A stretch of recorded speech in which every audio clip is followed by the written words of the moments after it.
Now let's look at this video. I wanted to show you a video. Newton's first law tells us that an object at rest will stay at rest, and an object with a constant velocity will keep having that constant velocity unless it's affected by some type of net force. Or you actually could say an object with constant velocity will stay having a constant velocity unless it's affected by net force, because really this takes into consideration the situation where an object is rest. You could just have a situation where the constant velocity is zero. So Newton's first law, you're going to have your constant velocity. It could be zero. It's going to stay being that constant velocity unless it's affected, unless there's some net force that acts on it. So that leads to the natural question. How does a net force affect the constant velocity, or how does it affect the state of an object? And that's what Newton's second law gives us. So Newton's second law. Second law of motion. Second law of motion. And this one is maybe the most famous. They're all kind of famous. Actually, I won't pick favorites here. But this one gives us the famous formula: force is equal to mass times acceleration. And acceleration is a vector quantity, and force is a vector quantity. And what it tells us, because we're saying, okay, if you apply a force, it might change that constant velocity. But how does it change that constant velocity? Well, say I have a brick right here, and it is floating in space. Newton's second law tells us that it's pretty nice for us that the laws of the universe, or at least in the classical sense before Einstein showed up, the laws of the universe actually dealt with pretty simple mathematics.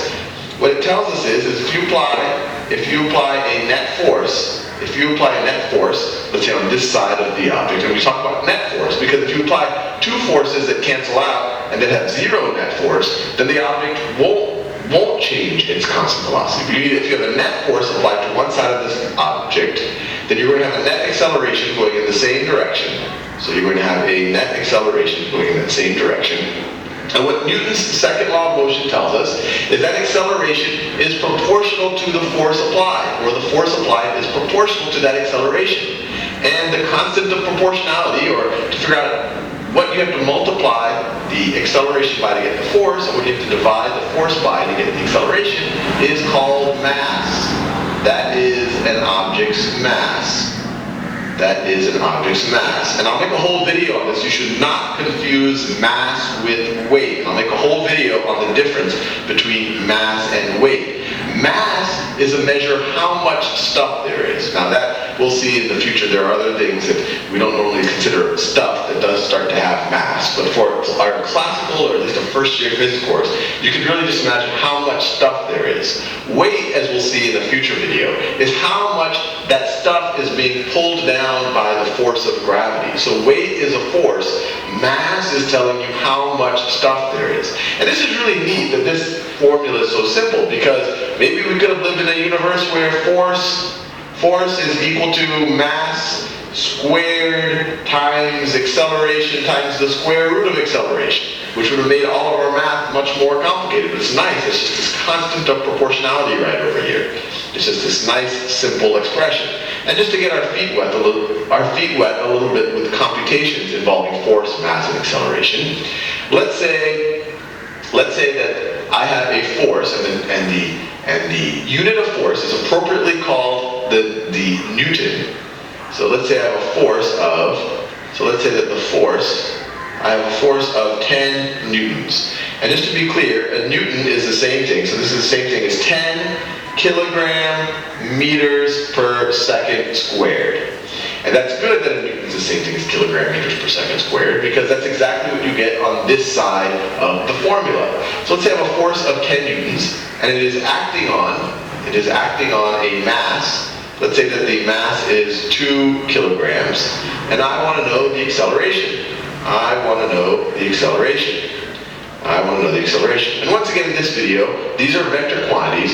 If I have a positive value here, we're going to make the assumption that it's going to the right. If I had a negative value, then it would be going to the left. So implicitly, I'm giving you not only the magnitude of the force, but I'm also giving you the direction. I'm saying it is to the right because it is positive. So what would be the acceleration? Well, we just use F equals ma. You have, on the left-hand side, 10 I could write 10 newtons here, or I could write 10 kilogram meters per second squared, and that is going to be equal to the mass, which is 2 kilograms, 2 kilograms times the acceleration, And then to solve for the acceleration, you just divide both sides by 2 kilograms. So let's divide the left by 2 kilograms. Let's divide the right by, or we do it this way.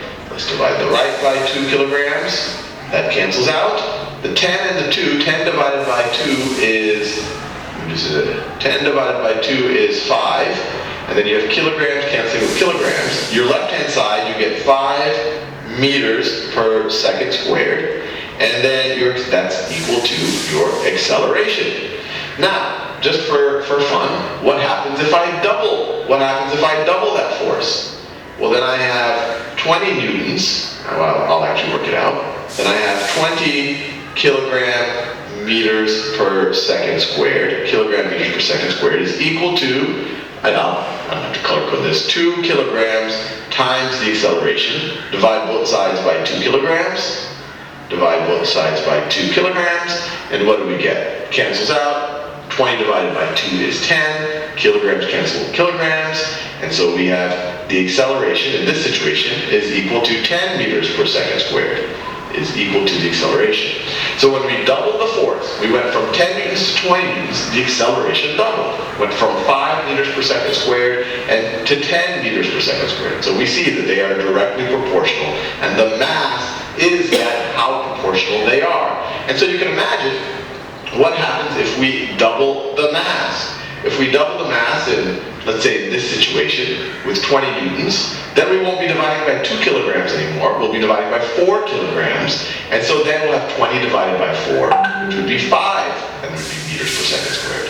So if you make the mass larger, if you double it, then your acceleration will be half as much. So the larger the mass you have, the more force you need to accelerate it. Or for a given force, the less that it will accelerate. The harder it is to change its constant velocity.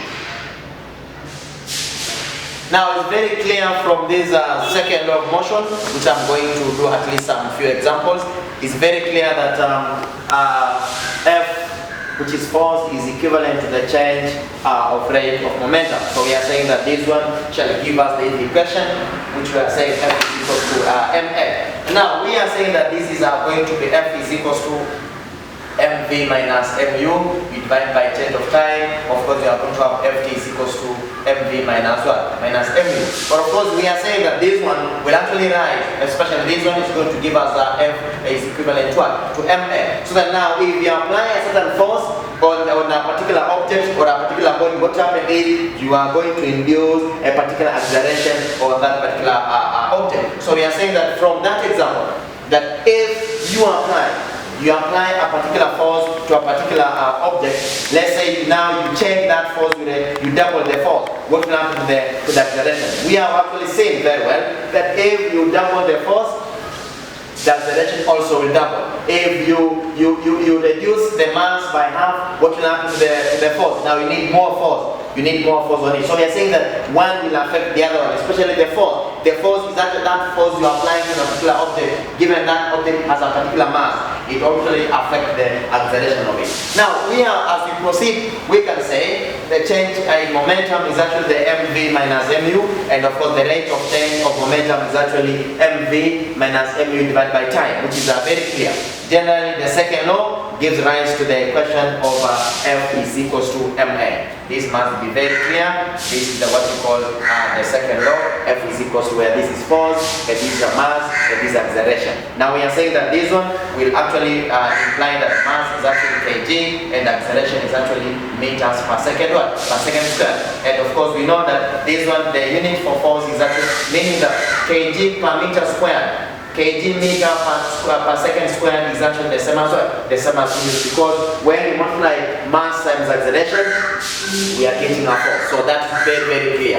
So kg meter per second is actually equivalent to the Newton in that case. Now the quantity Ft is called impact, and is equal to the change of momentum of the body, and the SI unit for that case is what we are calling the Newton second. Now we are saying that when you look at this is what I was talking about. what you call the impulse. Impulse, we are saying that the ft, when you take that force times time, is equivalent to m, the change in momentum.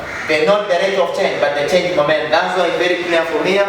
The quantity f change in time is called the impulse and is equal to the change of momentum of this particular body. So we are saying that this one here is the one we call an impulse of a particular object. So we are saying that impulse is actually ft, which of course the SI for f is Newton, then for second, for time is second. Alternatively, we can say is actually meters. This is a momentum. Meter, a mass, which is actually kg, and the velocity, which is actually meters per second square. So we are saying that all these actual the relations between mass, between time and force, momentum, which of course must involve the mass and velocity. And of course we are saying that the S sign for impulse is actually Newton second. An example, briefly, a van of mass 3 metric tons is traveling at a velocity of 72 km per hour. Calculate the momentum of this particular vehicle. We are saying that how do you find momentum? Momentum is mv, whereby we need to change 72 km per hour into meters per second, and when you change that, you actually multiply by 5 over 18. So you take 72 times 5 over 18. Of course, that's the conversion, and of course that one is going to give us what? This is a 5 here, right? So that one, 4 or 5, 4. So that now when you take 4 times 5, you are going to get 20 meters per second as our speed. Now from there, you multiply by velocity. By velocity, of course, I've been given the velocity. The mass is 3 metric tons converted into kg. Then from there, you multiply by that 3 times 10 power 3 kg. Then when you multiply the mass times velocity, you are getting 6 times 10 power 4 kg meter per second squared. We'll be proceeding in the next class and next week. Thank you very much.